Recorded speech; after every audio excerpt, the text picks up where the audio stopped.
It's rare to interview a fighter after a fight coming off a loss, but was that ever an amazing performance? Bassil Hafez here on the program, coming off the UFC debut with Jack Della Maddalena, a split decision, not going his way, but you can see the smile there. What a performance that was. Bassil, how's it going, man? Really good, man. I appreciate you having me, James. Of course. Yeah, definitely high spirits, man. I thought I won the fight, but I get why people say they think he won the fight, and I understand it could be whatever judge came in that day. And so, I'm humble in the process, but I do still believe I won. And regardless, there's a lot of room for improvements. And 4-day notice against this top 15 fighter, I did pretty good.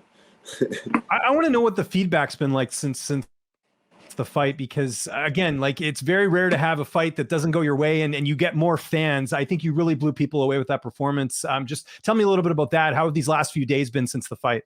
Yeah, it feels good, man. I really appreciate the support from everyone. It's been an awesome experience, like gaining all the fans that I did. I think it's just guys that appreciate my heart and my grit, what I put out there. And that's going to be every single fight. That's the kind of person I am. You're never going to see bitch come out of me, if that makes sense. Like, I'm always going to be ready for war and ready to die in there. Like, I mentioned it before in some interviews, Sean Strickland mentality. Like, I'm ready to die out there, and I think I showed that. I proved that.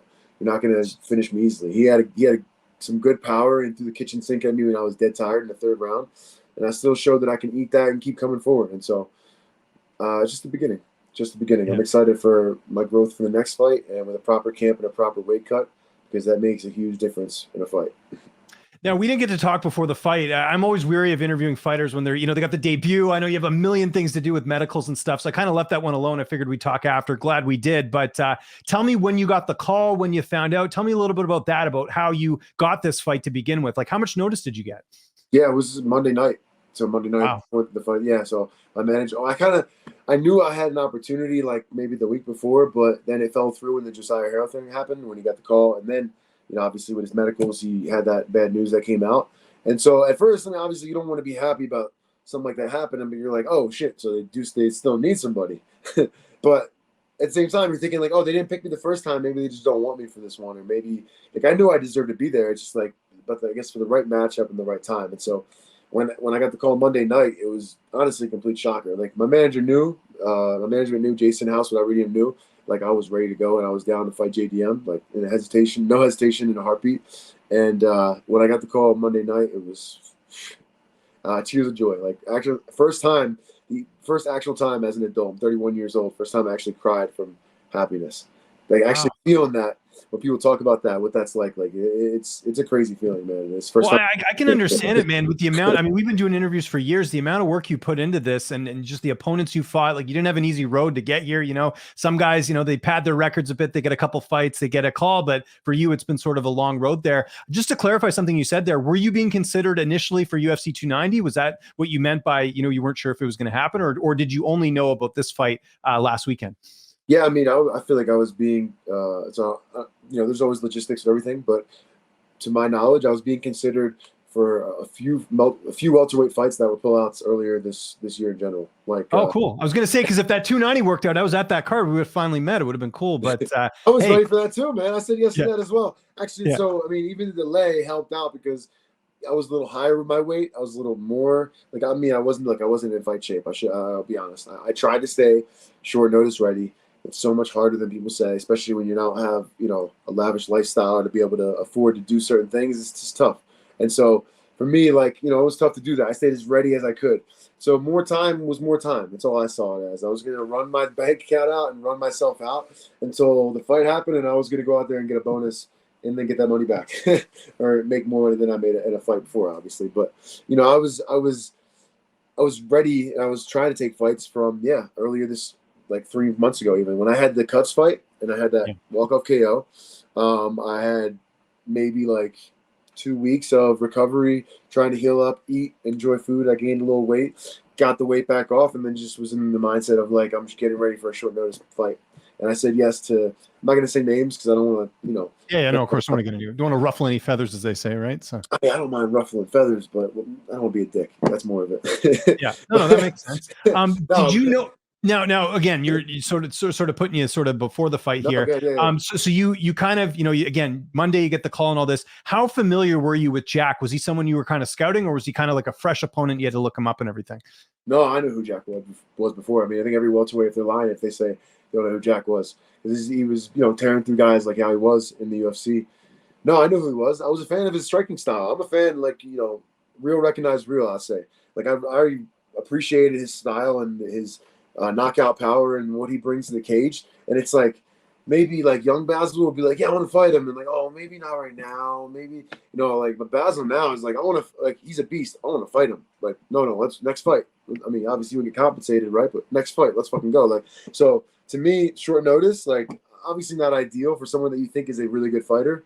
And I already know who he is, but it's a guy that I respect and I look up to in his style, and I like his boxing style, and so I'm like, yeah, fuck, I want to fight the dudes that I think are beasts. Like I think I said in another interview, like, I believe I'm the toughest guy in the room, and you believe you're the toughest guy in the room, then let's go, let's see who's tougher. Like, that's what fighting is, and to me, like, it's really cool to fight guys that you look up to as a fighter. I'm gonna say look up to more like you respect him, not look up to like as in a mentor, or like, like when I came up, I looked up to like Chuck Liddell and GSP and guys like that.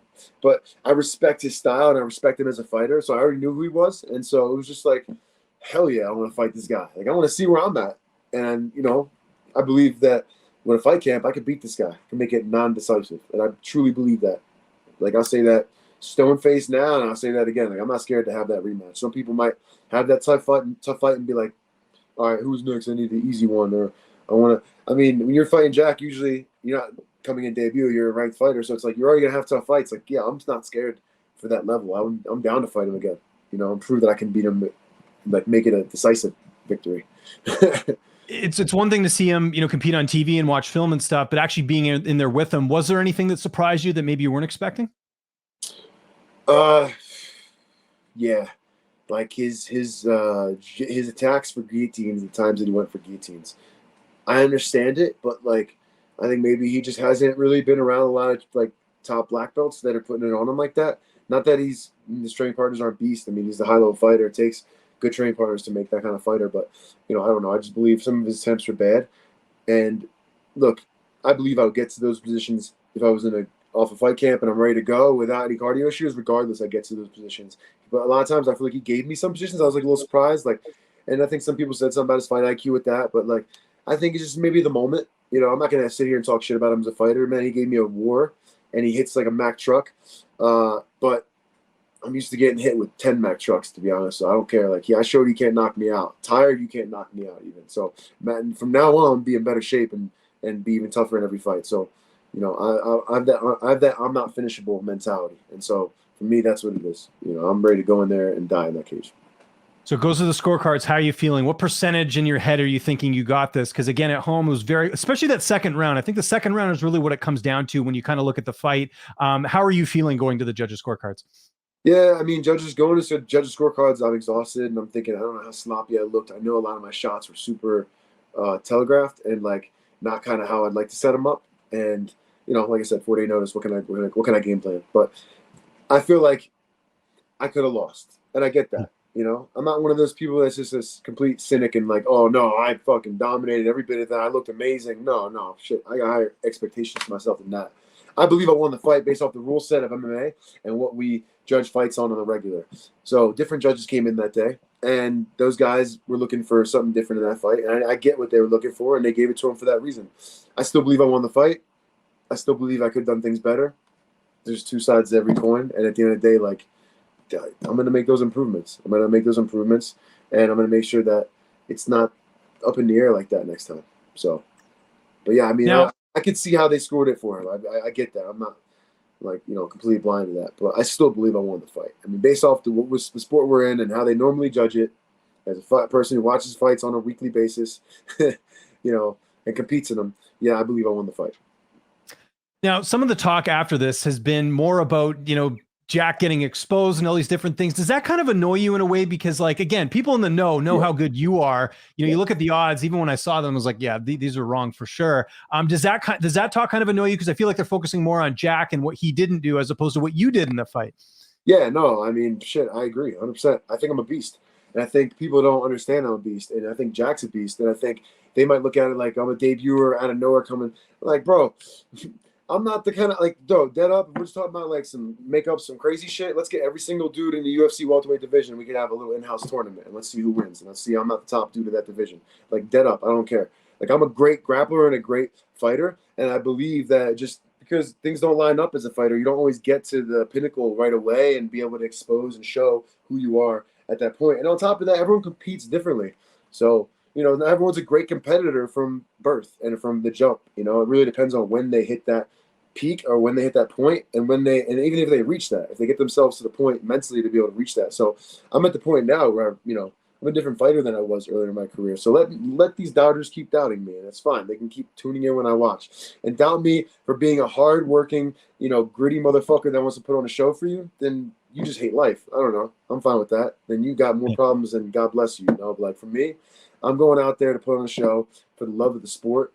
And look, I'm always trying to improve, and I can handle criticism. So at the end of the day, like I know that I'm always trying to be a better fighter and put on a better fight. But I definitely thought I still won that fight. Well, you came away with a bonus, which is great and well deserved. What are you going to be doing with the money?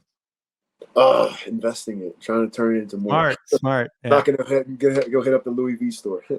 Yeah, no, that's good. That's I'm smart. My jiu-jitsu shirt, and that's all I need. Jiu-jitsu. Yeah, keep it simple. When do you want to get back in there? I know again, it was it didn't look like you had any major injuries or anything. It looked like you came out pretty well. I know it was a tough fight, obviously. Do you have like an ideal timeline on when you want to get back in there?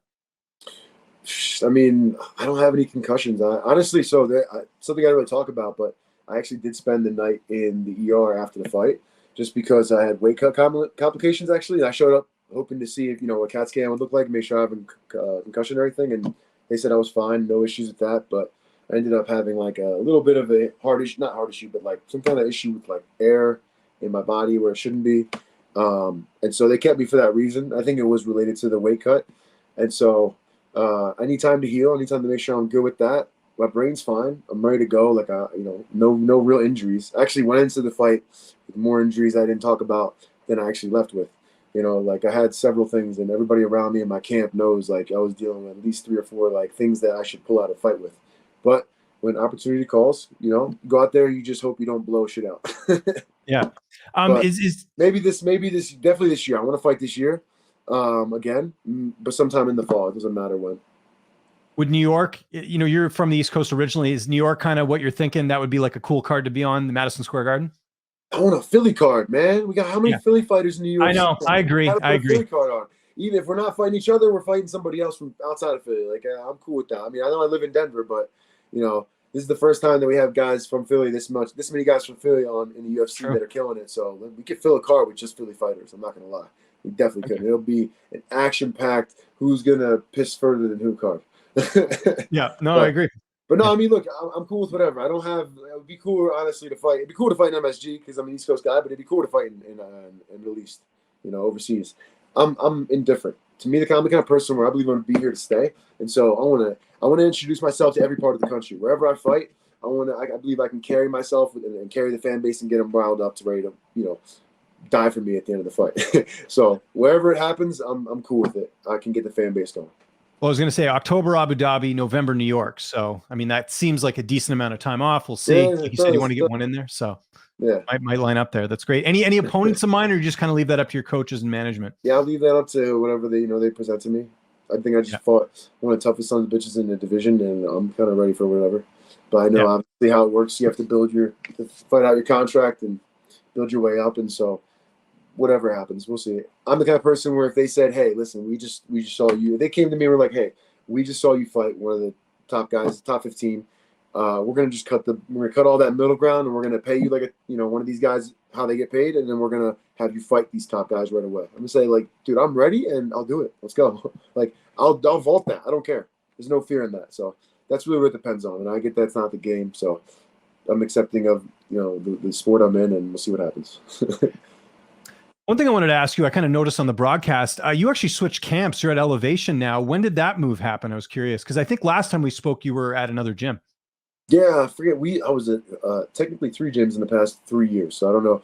Factory X was the last one, but it's still in Colorado. X, yeah. I was at Factory X. Yeah, no. Then I had, had injury, had things happen, decisions were made, and ended up deciding to switch camps. And honestly, it was the best decision I ever made.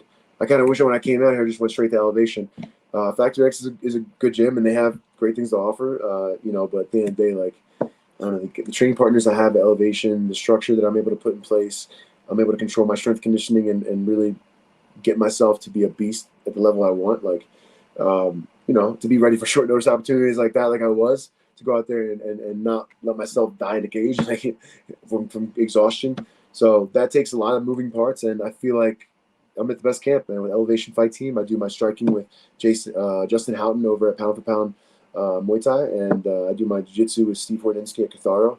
And I get around. I train with L.A. Marshall as well at Easton, and I get around with, training over at high altitude with Cody Donovan. So I'm able to pick all these top-level guys' brains, have my coaches, and be able to literally iron sharpen iron every day with the amount of top-level talent that's around there. So I can't complain. Can't complain. Yeah. Elevation too. I mean, the food's not as good as Philly. That's the one thing. But the Elevation, I'll take that instead. Okay. And just last question: what do you got planned for the rest of the week? Again, you're coming off this big fight. You're a UFC fighter now. Like, I'm sure you get to soak all this in. But anything you got planned? Any nice dinners or anything like that? What are you getting up to? Man, no. I got a friend coming in from my hometown to visit. But I'm probably just going to eat, chill, rest up. I got interviews with great guys like you, just doing the fans a solid and getting myself out there. But I might hit up my strength conditioning at Barwis because, I got to put tokens in the system. Got to make sure that I'm paying the rent every day and keep myself fresh. I don't want to get too out of it. So, I'll probably hit up Barwis. But other than that, I don't know. Stay humble, man. This ain't shit. Yeah. I ain't done shit yet. I had a fight of the night. They saw who I am. That's it. Thank you for all the support, and job's not done yet. Kobe shit. I'll give you the last word here. If there's anyone you want to thank, sponsors, social media, you want to mention anything like that, man, as always, I'll give you the last word. Yeah, I mean, right now I just want to say, follow me on social media, Bassil_Badre, Bassil Hafez, if you speak Arabic. But really, I'm on Instagram. I don't have Twitter yet. I'm not tweeting at people. So you can retweet a fake account of me. But I don't know. Follow me there. Thank you to my sponsors, Sheath Underwear, Place of Peace, BJJ, My Fit Foods, Millions.co for all my streams. Going to be doing some live events. If you want to join a watch on Millions.co, I'm doing live streams on there for the cards. And you get me and my jiu-jitsu coaches, whoever I bring on the streams, live opinion, like we just talked about the fights. And you can make bets off it probably. I don't know. Sometimes you win, sometimes you lose. But no, that's it. Appreciate it, James. Thank you for having me on here.